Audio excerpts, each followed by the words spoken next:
Hello বন্ধুরা, চলে এসেছি আজকে একটা আরও রেসিপি নিয়ে, ভেজ ডালের রেসিপি। তো চলো তোমাদের সাথে আজকে ভেজ ডালের রেসিপি শেয়ার করি। আমি এখানে মুগ ডাল সেদ্ধ করে জল দিয়ে ফুটতে বসিয়ে দিয়েছি। দেন চলো সবজিগুলোকে কেটে নিই। ভেজ ডালের মধ্যে আমি কী কী সবজি দেবো সেটা তোমাদেরকে দেখাই। ডালটা এখানে আমার ফুটছে। ডালটা যখন ফুটে না, সাইড থেকে এরকম অনেক গ্যাজা গ্যাজা বেরোয়, এগুলোকে ফেলে দিতে হয়। তো আমি এগুলোকে একটু ফেলে দেবো। চলো এবার তোমাদের দেখাই আমি কী কী সবজি কেটে নিয়েছি। এখানে আমি কেটে নিয়েছি একটু ফুলকপি, কেটে আমি ধুয়ে নিয়েছি সবজিগুলোকে। একটু নিয়েছি বিনস, একটু নিয়েছি গাজর, আর নিয়েছি মটরশুঁটি, আর আমাদের একটু লাগবে টমেটো আর কাঁচা লঙ্কা। তো চলো ডালটা ফোটার পর তারপর দেখাই কী করবো। ডালটা 70% ফোটানোর পর নামিয়ে নেওয়ার পর আর 30% ফোটাবো সবজিটা দিয়ে। তো আমি কড়াইতে একটু তেল দিয়ে নিলাম। আমি তেলে একেবারে ফোড়ন দিয়ে তারপরে সবজিটা দেবো। তো আমি তেলে ফোড়ন দেবো, তেজপাতা দেবো, একটু শুকনো লঙ্কা, আর দেবো একটু জিরে, আর একটু পাঁচফোড়ন দেবো, অল্প একটু সামান্য,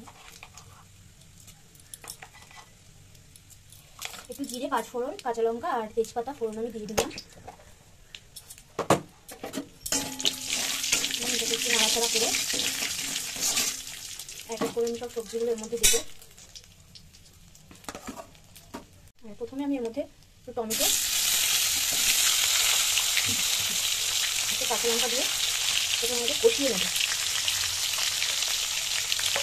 টমেটোটা যাতে তাড়াতাড়ি নরম হয় তার জন্য একটু নুন দেবো। এটাকে আমি ভালো করে একটু কষিয়ে নেব। এটাকে হালকা কষানোর পর এক এক করে এর মধ্যে সবজিগুলো আমি সব দিয়ে দেবো। দিয়ে আমি কষাবো বেশ কিছুক্ষণ ভালো করে। তো আমি প্রথমে ফুলকপিটা দিয়ে নিয়েছি, এক এক করে সব সবজি দিয়ে দেবো। বিনস, তোমরা কে কে ভেজ ডাল খেতে পছন্দ করো কমেন্টে জানিও। আমাদের বাড়িতে সবাই খুব ভেজ ডাল খেতে ভালোবাসে বা ভালো লাগে সবাই। তারপরে গাজরটা দিয়ে দেবো।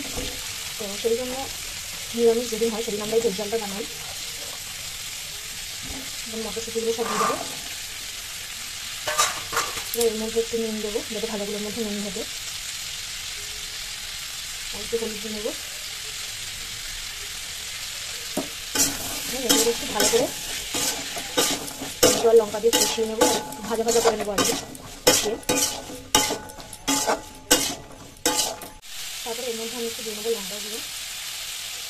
আমাদের বাড়িতে সবাই একটু ঝাল খায়, তাই একটু লঙ্কা গুঁড়োটা বেশিয়ে দেবো। আর দিয়ে দেবো একটু জিরে দিয়ে ভালো করে।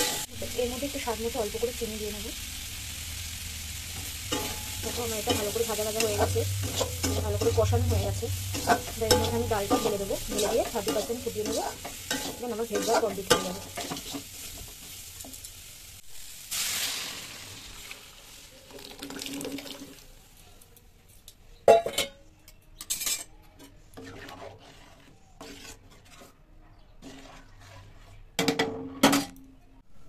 এবার এর মধ্যে একটু ধনে পাতা দিয়ে দেবো,